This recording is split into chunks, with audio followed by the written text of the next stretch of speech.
Jim, there's a couple new things that came up in the Nancy Guthrie case. I want to try and let us do the best that we can to keep this in the public eye.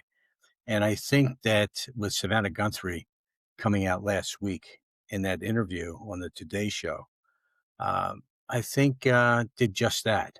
And I did a media appearance last night on News Nation with Elizabeth Vargas, and we were kind of talking about it. And she said the one thing, and everybody talked about this, the one thing is, what do we make of the back door or back doors being open? And, I said right on there, I don't know if you might agree or disagree.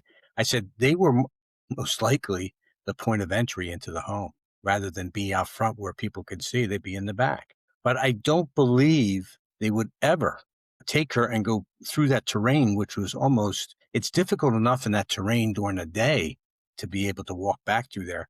But at nighttime, to be able to navigate that. And besides, there was blood on the front stoop, the porch, which shows that they left through the front entrance anyways. What's your assessment about that? Those back doors being open, Jim? When you say doors, I mean it's like a screen door and the main door. They were I'm both not open. sure I know. The door, in other words, from what I saw via the drone that they took, there was a door that looked like it might have went into the garage. You know how you have some doors that go out to the back. Yeah. And then a door that looks like it went into the back of the house, whether it was a family room or the kitchen of the home. I'm not sure, but there was a door there, and there was no screen door on that. It was just a door. And they said those doors were both wide open, which is very unusual. Okay. Did someone say, I thought I read somewhere they were propped open, whatever What? that means, You might be right, Jim. Propped, ajar.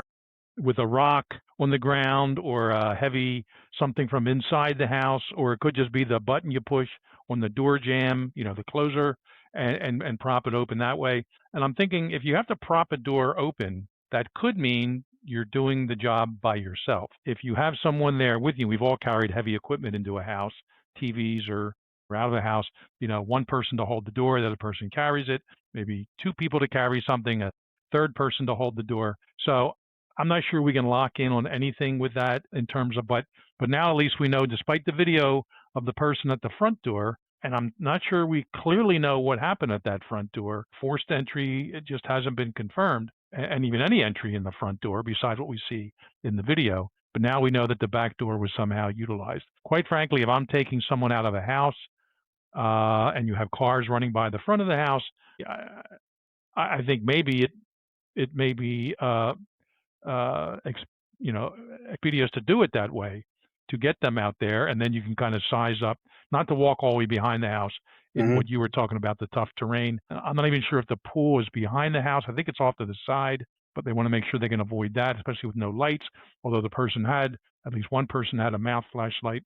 So yeah, it is, this abductor, this burglar, had to make a decision, and whether ingress was through the back door or egress was through the back door.